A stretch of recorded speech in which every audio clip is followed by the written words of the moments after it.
This is my pep talk episode. Little bit like me, short and sweet.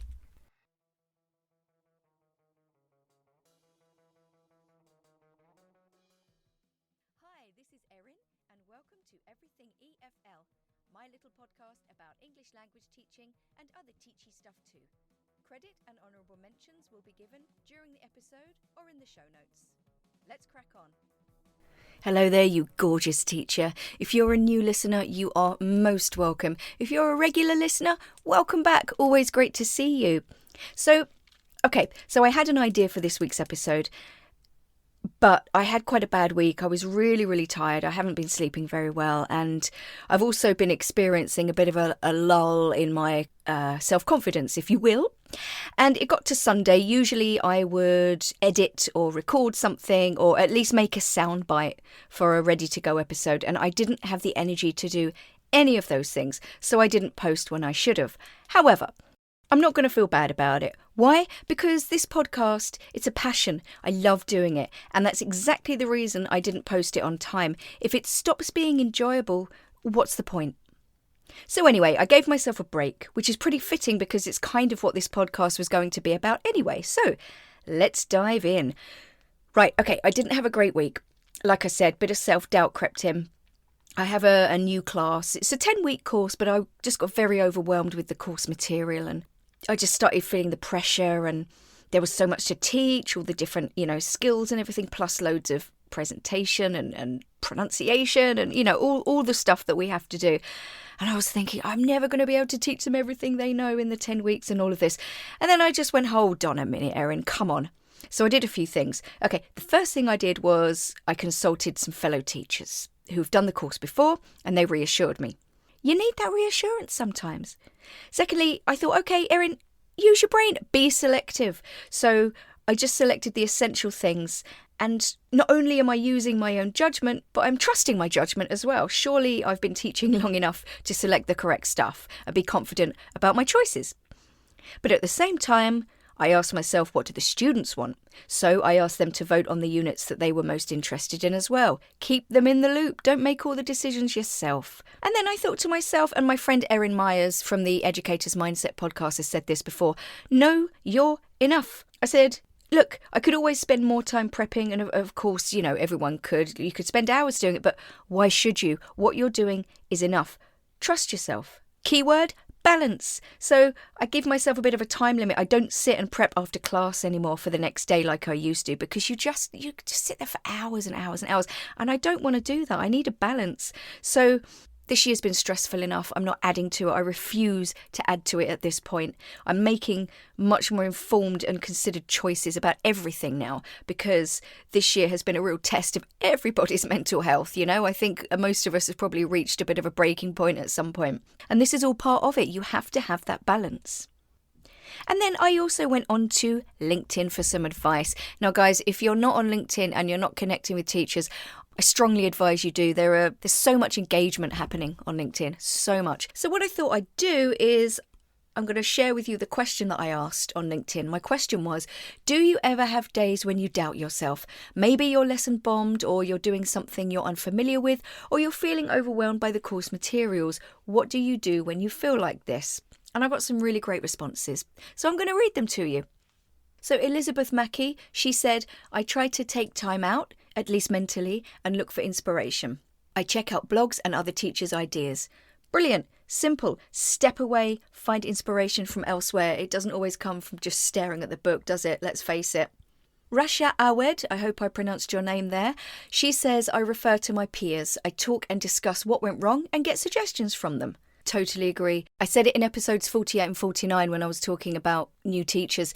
Lean on your colleagues. It's one of the best things you can do. Harry Waters. Hi, Harry. You're going to be featuring on one of my episodes very soon. Very excited about that.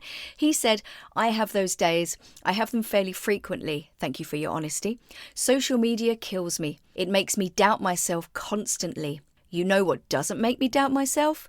Funk. That's funk. I get myself out of my funk with a nice bit of funk. Crank it up and always have a dance and a sing. And I totally 100% get it.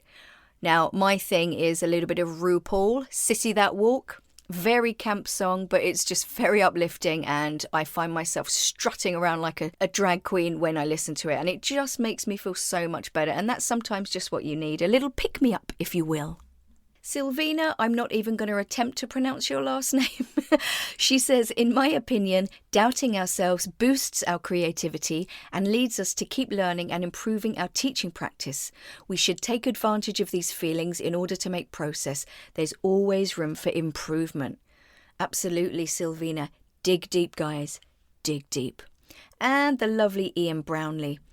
Everyone has a bad day now and again, he says. Have a shot of Jameson's, eat something you love, learn from what happened and how to avoid doing it. Then move on and prepare for the next day. Spilt milk and all that stuff. Yeah, I mean, look, guys, reflection, that's something we should always be doing anyway, but the whole moving on is the big thing as well. Like, don't dwell on it. Don't dwell on those feelings. Everybody has those days. You will get over it. You know that. I know that. And it's so easy for that little devil on your shoulder to be like nagging in your ear and telling you that you're not doing very well. But you have to kind of ignore that. Listen to your angel instead.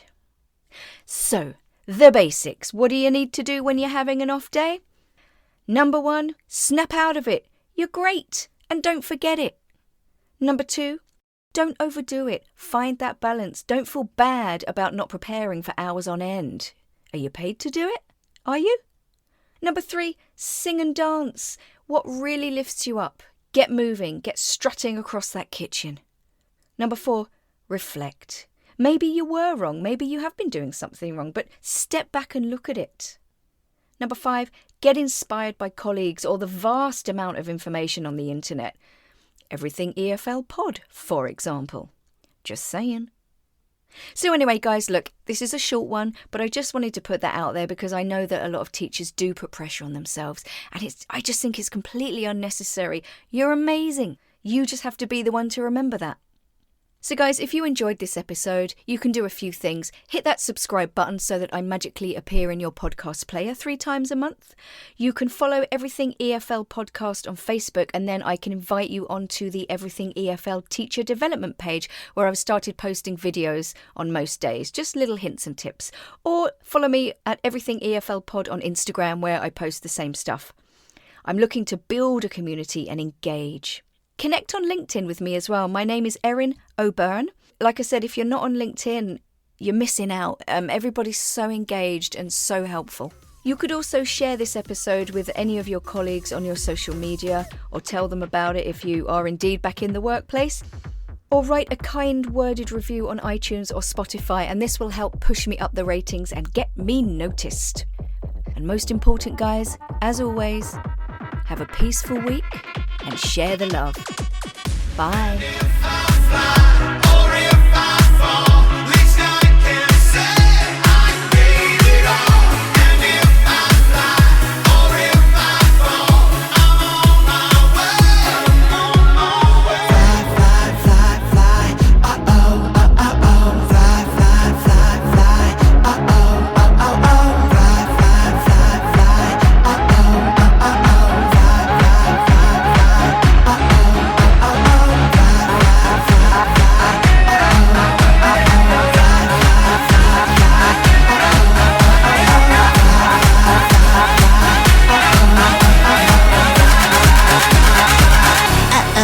Sit that wow.